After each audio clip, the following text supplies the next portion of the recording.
Hola a todos y bienvenidos a este video número 3 de la miniserie de contactores. En este video vamos a estar aprendiendo cómo cablear los contactores, tanto en la potencia, los terminales de potencia, los contactos auxiliares y las bobinas. También vamos a aprender cuáles son los datos más importantes que debemos tener antes de comprar un contactor según la aplicación donde lo vayamos a usar. Recordemos que los contactores son dispositivos eléctricos que se usan mayormente para conmutar cargas eléctricas desde una entrada que normalmente aporta la corriente del sistema o de la red hacia un dispositivo de salida.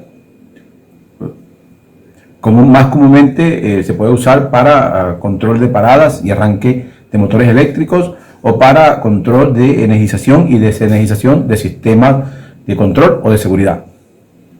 Por medio de este circuito eléctrico vamos a ver las conexiones de un contactor. Es bastante sencillo, este circuito es bastante básico, pero vamos a aprender inicialmente cómo se cablea o cómo es la red trifásica y qué papel juega el contactor en esa red eléctrica. Aquí vemos una red en la que la función es mover un motor y arrancar un motor, y es trifásica, ¿no? Es también llamada tripolar. Para eso usamos un contactor. Este de acá es un contactor, o el símbolo de un contactor trifásico, que es el dispositivo objeto de estudio en este video. Y tenemos también los otros elementos intermedios, que son el relé térmico, está a la salida del contactor para protección por sobrecorriente o sobre temperatura, y también tenemos un disyuntor tripolar que también tiene la misma función, pero protege el circuito como tal, ¿no? La red eléctrica por sobrecorriente o por sobretemperatura. Pero vamos a enfocarnos en el contactor. Como hemos aprendido, el contactor va a ser el elemento que va a abrir o cerrar contactos para transferir la carga al motor. En este caso tenemos que tener especial cuidado de conectar L1 con L1, L2 con L2, L3 con L3, o también puede ser, a veces los cables vienen identificados con R, S y T en vez de L1, L2 y L3, para el caso de las alimentaciones, y para la entrada de los motores está identificado con U, B corta o V y W. Tiene que tener especial atención en esto, porque pueden ocurrir dos cosas. Si esto se hace mal, el motor puede girar en sentido contrario a lo que se quiere, o de haber una fase que quede un poco floja o mal conectada, puede ser que el motor se sobrecaliente y se dañe. Entonces, esa es una anotación importante para que consideren. Vuelvo acá al contactor. El contactor normalmente va a trabajar de la siguiente manera. Cuando nosotros energicemos, vamos a darle aquí play y vamos a energizar el circuito de alimentación de la bobina. Aquí están dos condiciones. Mira que aquí dice alto nivel. Vamos a suponer que tenemos un control de nivel de un tanque que tiene una bomba en la parte baja y va a bajar ese nivel transportándolo o bombeándolo hacia otro punto. Entonces, pero aquí va a tener dos contactos asociados al arranque. El arranque va a ser normalmente por la bobina. La bobina tiene dos puntos que son A1 y A2, y vas a asociar a esa bobina o a ese circuito de la bobina, vas a asociar los contactos de los puntos de alarma y de disparo por alto nivel. Disparo, digo yo, de inicio del arranque del motor para bajar el nivel. Entonces, normalmente tienes estos switches. Cuando aquí nosotros tenemos un alto nivel, hay un contacto cerrado, la bobina todavía no se energiza y el contactor todavía está abierto, porque no se han cumplido todas las condiciones para que la bobina se energice, genere el campo magnético y cierre los contactos. Primero, déjame acá, se me pasó acá a energizar. Energizo lo que es la alimentación trifásica. Ya tendría lo que llamamos nosotros tensión de punta a la entrada del contactor. No estaría transfiriendo todavía carga. Cuando aquí haya un muy alto nivel, ya sería un 85%, se activaría otro contacto. Entonces, este sería otro switch que está dentro del mismo tanque, y una vez que cierre este switch, lo que va a pasar es que dentro del contactor se va a generar un campo magnético. Ese campo magnético va a hacer una atracción dentro de su núcleo y va a cerrar unos contactos, va a cerrar estos contactos. Y ahí arrancaría el motor. Vamos a ver, nosotros entonces supongamos que tenemos muy alto nivel ahora y se energizó la bobina del contactor. Esta es la bobina del contactor, esta se llama K1 y K1, este es el mismo contactor, esta es la bobina de este contactor, cierra los contactos y el motor empieza a girar en el sentido de las agujas del reloj. Ahora, ¿qué pasaría si nosotros queremos tener algún tipo de señalización de que el motor arrancó? Y tal vez podamos también tener una señalización de que el motor está parado, ¿no? Podemos añadir a este motor o a este circuito un circuito o dos circuitos auxiliares. Vamos a los contactos, vamos a añadir un contacto abierto, vamos a ponerlo acá, un contacto abierto, y vamos a añadir otro contacto cerrado. Estos dos son contactos auxiliares. Estos son los que trae el contactor, ya les voy a mostrar. Los contactores tienen acá, todos tienen contactos auxiliares. Este es un contacto normalmente abierto. Este tiene dos contactos, uno normalmente cerrado y uno normalmente abierto. Este podría ser ideal para el circuito que vamos a hacer. Este también tiene un solo contacto, tiene un contacto normalmente abierto. ¿Ok?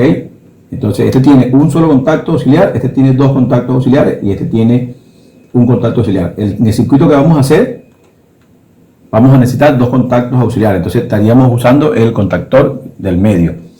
Vamos a colocar una lámpara que nos indique de manera intermitente cuando el motor está parado. Ese deberíamos colocarlo en contacto normalmente cerrado.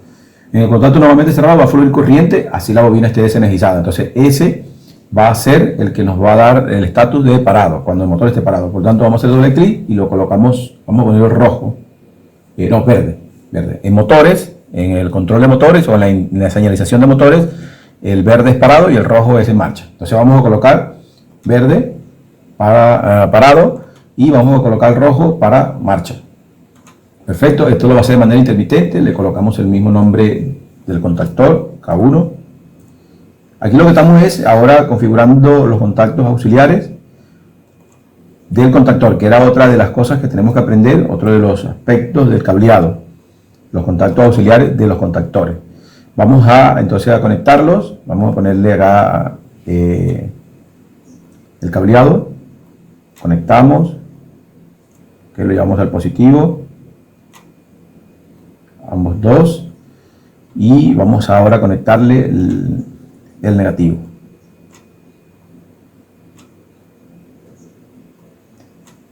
Ok, esto lo vamos a hacer para ver que también podemos usar los contactores para señalizar condiciones, estatus. Vamos a ponerlo en run o en marcha el circuito. Vamos a editar acá, ve que aquí ya te está indicando que el motor está parado. No está pasando nada, el motor está parado, realmente no está en marcha. Vamos a alimentarlo y vamos a ver las condiciones. El nivel subió 75% y después sube 85%. Ahora mire que el motor arrancó y se eliminó, se abrió el contacto normalmente cerrado y ahora nos está dando el estatus de marcha. Y el contacto que estaba abierto se cerró, el que estaba cerrado se abrió y ahora nos cambió a marcha. Si lo paramos, ahí te vuelve a cambiar, entonces tienes ahora señalización de parada. Entonces, en cuanto a los contactores auxiliares, recordemos que pueden ser contactores de un contacto auxiliar o de dos contactos auxiliares, normalmente abierto, normalmente cerrado o ambos.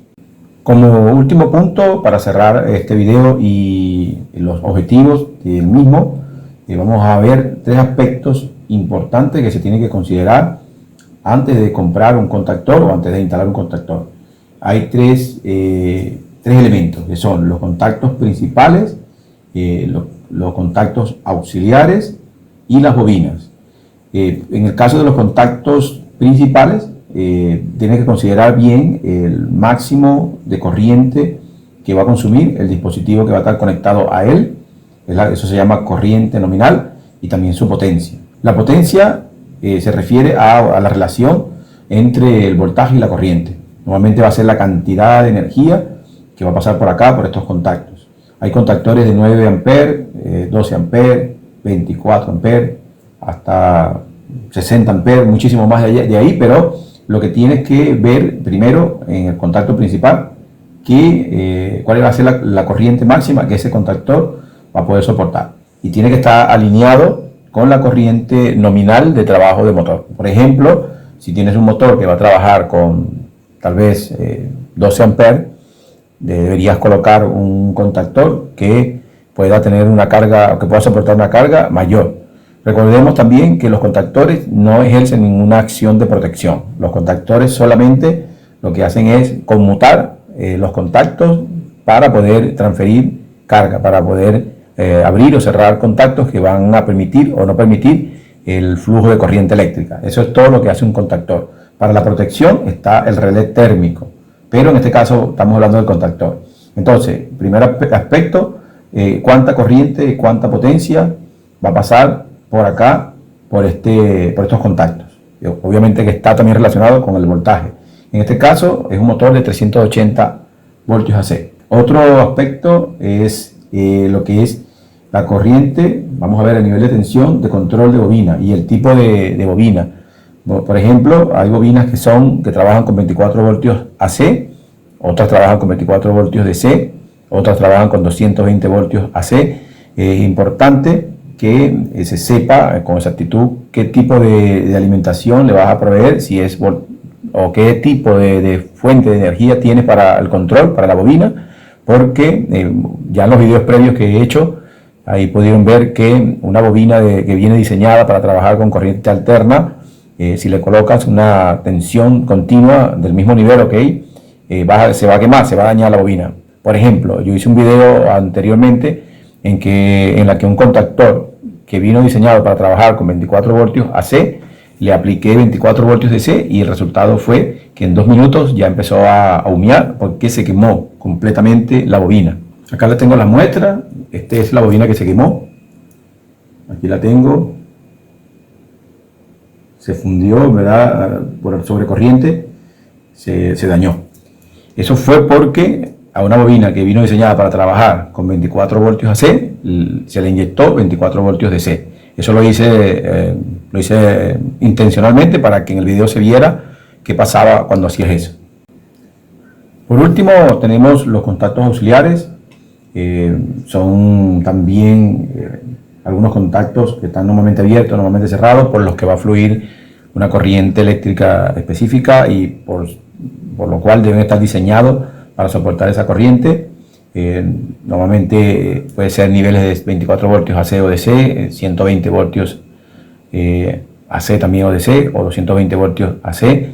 En los contactores que vas a solicitar, debes pedir este dato, porque también vas a evitar que ocurra algún tipo de sobretensión, sobrecorriente o daño en el contactor y en los sistemas auxiliares conectados. Entonces, resumiendo acá, lo importante es conocer los niveles de tensión con que van a trabajar los contactos principales, los máximos voltajes, las corrientes, la potencia máxima que puede soportar el contactor según el nivel de tensión. También vas a necesitar verificar el nivel de tensión con que va a trabajar la bobina, que es la que hace el control, el tipo de corriente también con que va a trabajar. Mucho cuidado con que sea AC o DC, eso tiene que verlo bien y asegurarnos de que sea el tipo y nivel adecuado. Y los contactos auxiliares, igualmente que los contactos principales, estar seguro de que lo que vas a conectar en el contacto auxiliar va a estar soportado, que ese contactor va a soportar ese nivel de corriente o ese tipo y nivel de corriente que vas a usar. Y por último, los contactos también debes asegurarte de que sean el que necesitas, o es normalmente abierto o normalmente cerrado, o uno de cada uno, y asegurarte que el contactor lo tenga si tú lo necesitas, porque hay contactores que no lo tienen, no lo traen, entonces asegúrate de eso. Ahora, ¿cómo defines exactamente qué tipo de contactor vas a usar? ¿Qué nivel de voltaje, corriente, potencia? Primero, tienes que comenzar por saber lo que vas a conectar a ese contactor, cuánta corriente consume, cuánta potencia consume, qué nivel de voltaje necesita, y ahí podrías partir para seleccionarlo, para ir al vendedor del dispositivo y darle esos datos. Otra cosa es que si tú tienes el contactor ya disponible y necesitas saber si te sirve, normalmente los contactores en las placas características de ellos tienen esa información. Vamos a ver uno que tengo acá para que más o menos identifiques los datos que están ahí. Les voy a mostrar como referencia este contactor que trabaja con bobina 24 voltios DC. Tiene una placa donde están todos los datos eléctricos de máximos capacidades. Estos tienen placas, pero ya están bastante desgastadas, no se ven. Vamos a ver este. Normalmente por acá tiene la placa. Aquí tiene la placa. Y este va a hablar de las que son las regulaciones AC1, según las certificaciones que tienen estos dispositivos. La AC1 dice que la corriente máxima de conmutación es 25 amperes y esto es para cargas resistivas puras, cuando es solamente resistencia. Tenemos también el tipo AC2 y AC3. La AC3 es la más usada y en este caso la máxima corriente que va a poder resistir o soportar es 12 amperes. Aquí ya no es resistiva pura, por ejemplo el caso de motores que tiene resistencia e inductancia, se llamaría una reactancia inductiva y soporta 12 amperes.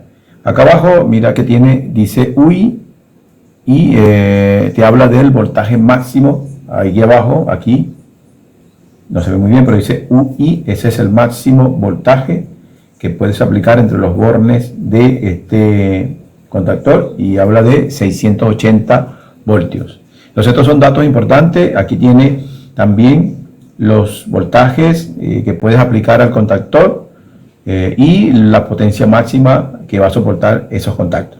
Esto que está acá solamente es información del torque que debes dar a los contactos principales, a los contactos auxiliares. Este no tiene mucho más información. Hay algunos que tienen información de las bobinas, este no lo tiene. Pero eso es todo lo que te puede ver, lo que puedes ver en una placa característica. Entonces eso es todo lo que vamos a ver en este video, y el próximo video no se lo pierdan porque voy a mostrar, o voy a hacer un video donde voy a demostrar la diferencia entre estos tres contactores. Parecen iguales, pero en general no son iguales, o sea, hacen lo mismo, son trifásicos, conmutan cargas entre entrada y salida, pero tienen unas diferencias importantes, como por ejemplo lo que es el caso de las bobinas. Este tiene bobina de 24 voltios AC, este tiene bobina para 24 voltios DC, este tiene bobina para 220 voltios AC. Hay unas diferencias significativas e importantes que deben saber al momento de elegir estos contactores. En este video que voy a hacer, lo voy a explicar todo acerca de esto. Entonces no te pierdas el próximo video que voy a hacer respecto a este tema.